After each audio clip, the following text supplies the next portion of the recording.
Salut tout le monde! Alors, on va continuer avec notre atelier de graines germées. Aujourd'hui, je vais vous montrer comment je m'y prends pour organiser tous mes repas à base de graines germées. Comment je m'organise, surtout parce que c'est une organisation. Après, une fois qu'on est organisé, c'est très facile. Donc là, c'est des pousses, des jeunes pousses de tournesol que je vous montre là en ce moment. C'est assez compliqué à faire, donc ça, je vous en parlerai dans une prochaine vidéo, comment les faire. C'est vrai qu'elles sont magnifiques, elles sont excellentes en plus, elles sont vraiment super bonnes. Si vous n'avez pas la patience, vous pouvez en trouver dans certains magasins bio, toutes prêtes, déjà germées, mais j'ai goûté, il y a une très grande différence au niveau goût. Ensuite, là, je vous montre, c'est du fenugrec que j'ai mis à germer aussi. Ça, c'est très facile à faire et ça, je vous montrerai comment on fait. Alors, c'est génial, c'est un balai à mucus fantastique. Là, je vous montre un petit peu mon atelier graines germées. Voilà, dans les pots, on a un petit peu de tout. On a du fenugrec. Ensuite, à côté, on a du quinoa. Donc là, c'est encore du fenugrec qui est en train de germer, qui est en train de pousser. Alors ça, c'est très très facile à faire. Vous pouvez en faire sans problème. Surtout pour les sportifs, c'est un excellent au niveau du renforcement musculaire, c'est exceptionnel. Donc là, c'est ma petite dégustation de tournesol. Alors, il faut manger le dessus, il ne faut pas manger la petite racine, la radicelle, qui n'est pas comestible. Alors ici, nous avons du blé qui est en train de germer et d'ailleurs qui était un peu trop, on va dire, entassé. Donc je vais le sortir et je vais mettre tout ça dans un tupperware. Donc ça, c'est du blé. Après, on peut les planter et on peut faire du jus d'herbe de blé. Donc là, on voit, il y a du sarrasin, il y a du quinoa et il y a du fenugrec qui est en train de germer. Donc toutes ces graines, donc quand elles sont à cet état-là, on doit attendre qu'elles germent et qu'elles deviennent un petit peu, voilà, que le germe sorte. Donc là, une fois que le germe est sorti, je mets tout dans des tupperwares et ensuite je vais tout mettre au frigo. Donc là, voilà, le fenugrec, il a bien poussé, il est magnifique. Et je mets tout dans un tupperware, ce qui va arrêter la germination. Donc les graines vont arrêter de germer et on va pouvoir les conserver. Donc là, on voit un petit peu une idée repas. Ça, c'est le repas d'Angie. Ça, c'est une amie, des amis qui étaient là, voilà, qui ont mangé avec moi. Donc là, c'est la préparation avec des graines germées, de la salade. Il y a plein de choses. Il y a aussi du kéfir que je fais maison. Donc là, on a des lentilles qui ont germé.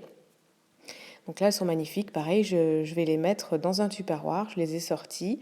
Je les ai fait cuire un tout petit peu à la vapeur, mais très très légèrement. Ça se cuit même pas 2 minutes, juste pour enlever le côté un peu sablonneux de la graine de lentilles. Et là, donc ça, c'est un test que j'ai fait avec ce genre de germoire, avec les graines de tournesol. Donc là, c'est un autre jour. On voit qu'il y a plein de choses qui germent. Donc là, il y a encore du fenugrec. Là, il y a des pousses de radis noirs. Ça, c'est fantastique. C'est vraiment super bon. On a des lentilles, on a des haricots rouges. J'ai testé aussi des brocolis, mais c'est très long à pousser. Vraiment les plus faciles, je vais vous donner les plus faciles à faire. Ça, c'est très difficile, le tournesol. Donc ça, il y a plusieurs niveaux de germination. Voilà, donc c'est pas évident à faire. Et les plus faciles, ça va être ce que je vous ai dit. Donc ça, c'est tous les sachets de graines que j'achète à germer. Donc on a un petit peu de tout. Il y en a, je teste seulement certaines graines parce qu'on ne les trouve pas tout le temps. Donc le fenugrec, c'est une valeur sûre. Le tournesol, c'est assez compliqué. Le poireau, c'est pas évident non plus. Les azuki, c'est facile. Le brocoli, c'est assez dur. La roquette, c'est bizarre. Le radis noir, c'est très facile. Alors donc voilà comment je m'y prends.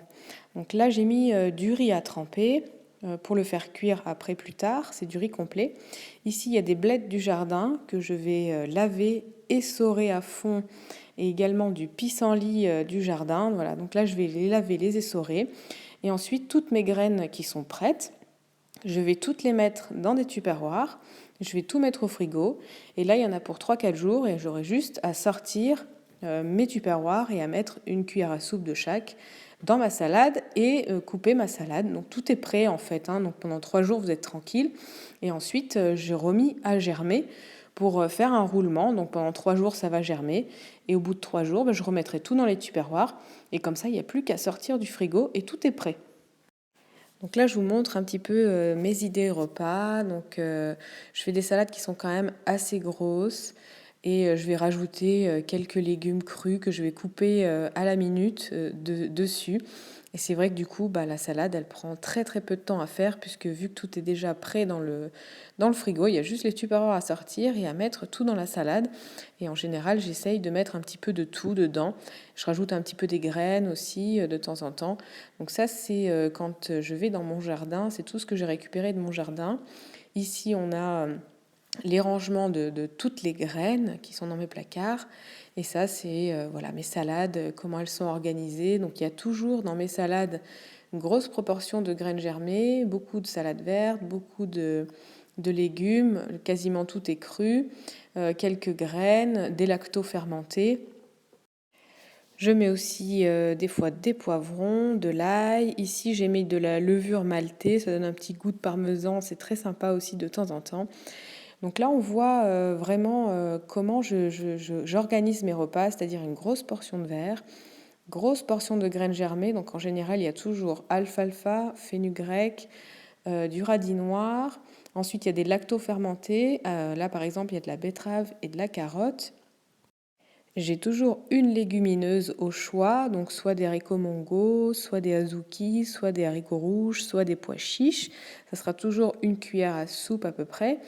Ensuite, j'ai toujours au moins 3 cuillères à soupe de pseudo-céréales qui va être soit du quinoa, soit de l'amarante, soit du sarrasin, soit du millet. Et voilà, donc, et il y a aussi de la protéine de chanvre. Voilà, je mets 25 grammes de protéines de chanvre et je mélange le tout avec une petite sauce que je fais maison et je me régale. Donc voilà pour cet atelier de graines germées. Je mange beaucoup de fruits aussi dans la journée. Avant les repas, en général, je mange toujours un ou deux fruits. Le matin, je fais un gros petit déjeuner de fruits. À 4 heures, je remange des fruits. Et le soir aussi, il m'arrive de manger des fruits avant le repas. Mais en général, le soir, ça sera mon repas le plus léger. Et je le fais très tôt, vers 6 heures du soir, pour à 7 heures pouvoir avoir terminé de manger et me coucher à 9 heures. Voilà pour aujourd'hui, pour l'explication de l'organisation de mes graines. Donc n'oubliez pas de les mettre au frigo pour arrêter la germination. Par exemple, si vous partez en vacances ou si vous partez 2-3 jours et que vous ne pouvez pas arroser vos graines, vous les mettez dans un tupperware, vous les mettez au frigo, elles vont arrêter de germer et il n'y aura pas besoin de s'en occuper.